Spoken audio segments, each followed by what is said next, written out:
Hello, fellow cyborgs, and welcome to my book review extravaganza. Today is day 2. We're still going strong. We still have many a book for me to tell you about and compel you to read, or at least explain my love of it. Today, we are going to be talking about the Skulduggery Pleasant series, or more specifically, so we don't have to get spoiler fuzz out. She's napping. We don't want to wake her. She's kind of like the Sorting Hat, a little bit attitude-y. We're going to talk about The Scepter of the Ancients, which is the first Skulduggery Pleasant novel in the series, obviously, and this is written by Derek Landy. But before we get any further, book haiku.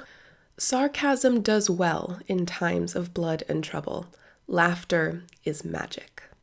So you guys have heard me talk about the Skulduggery Pleasant series. I mention it practically as often as I can on my channel because it is something that is so underhyped, but something that I love so very, very much. And it is also, The Scepter of the Ancients is the number one audiobook I recommend to people. If you haven't gotten into audiobooks, then start with the Skulduggery Pleasant series or the How to Train Your Dragon series by Cressida Kell. But most importantly, the Skulduggery Pleasant series. So let me tell you a little bit about how this series starts, because there are, I think, 9, not 8, 9 total books in the series. The series has finished.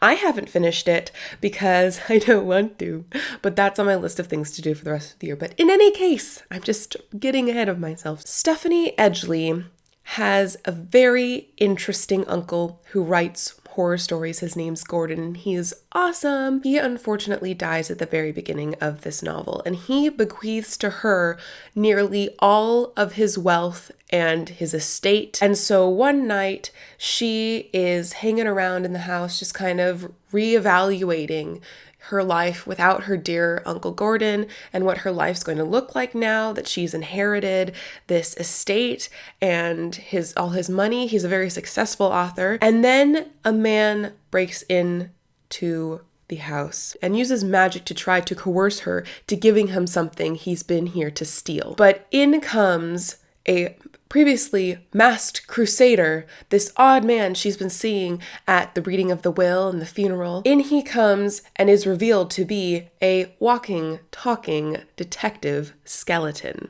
who's also a sorcerer. This, my friends, is my admiration Skulduggery Pleasant, and he is sarcastic as F. This begins the adventures between Stephanie and Skulduggery, where she learns all about this magical world that her uncle Gordon was on the fringes of before he died, and perhaps his involvement in that world is what got him killed in the first place.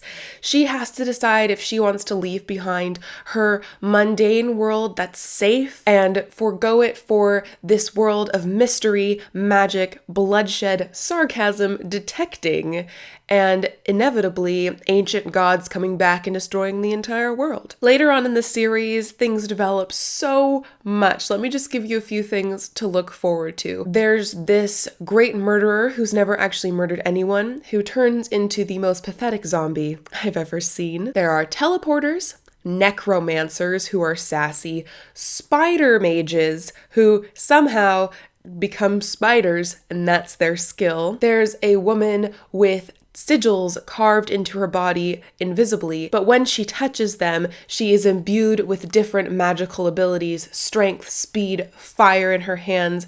She's awesome. So the cool thing about the magic in this world is that there are different sorts of magic. And at one point in your magical training, you decide what path you're going to go down. So as I said, there's the sigil magic, there's necromancy, elemental magic is what Skulduggery Pleasant does. There's a bunch of different sorts of things. And learning about that is like learning about the different classes that Harry Potter and his friends get to take at Hogwarts.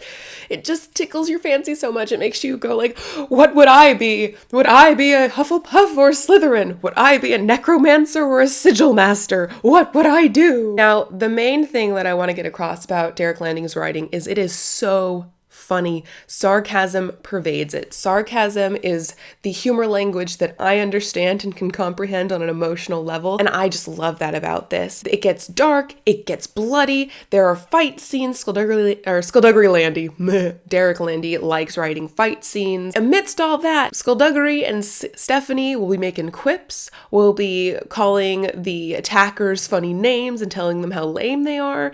It's just really lighthearted and good fun, even though it tackles some really tough, dark stuff as well. And this, like the Harry Potter series, grows up with its readers. So this first volume is something like 400 pages, but it's very big font and thick margins. But then the later books are chunkers, like 600, 700 pages, but still with the big font and big margins. So you're not committing to like loads of time. The darkness, the depth, the mind F's about betrayals and past histories, they become more intense as the books progress. And that's something that I really admire Derek Landy for doing, because that's something I really admired J.K. Rowling for doing. Having a series that would grow with its readers, knowing that they're not going to stay 11 as the books are published over the course of 10 years. And then before I go, let me just talk about the audiobooks. So the audiobooks, the first 4 or 5, then they switch narrators and it's awful. And also Audible only offers the first 3 in English, even though they've got all of them in German. I don't understand this injustice. It drives me nuts when I think about it. But in any case, the first couple of audiobooks, which are my favorite audiobooks ever, are narrated by Rupert Degas, and he's amazing. The voices he does for Skulduggery is just perfect. This is also set in Ireland, I forgot to mention, so he's got all the accents down, and when someone's from London, he switches up to that accent. You can totally differentiate between the characters because Rupert Degas is the bomb diggity. I highly recommend, if you are a fan of audiobooks or you're wanting to give them a try and you also want to give the series a try, do the audiobook version of this. But if not, it still is so worth your time. So read this if you are a fan of sarcasm. Read this if you like the idea of horror elements mixed with humor, mixed with fantastical elements. Read this if you eventually want to hear Derek Landy completely criticize the melodramatic Edward Cullen vampire trope. Hilarious. And read this if you want to make me happy, because I would love, love, love for Derek Landy to get the praise here on BookTube, or at least the recognition, because I never hear anyone else talk about him, and this is my favorite middle grade series. It beats out Harry Potter, it beats out the Fairyland series by Catherine M. Valente, it beats out Roald Dahl, Dr. Seuss, Anne of Green Gables. It's just my fave. So I hope that I have convinced some of you to actually finally give Derek Landy and Skulduggery Pleasant a try.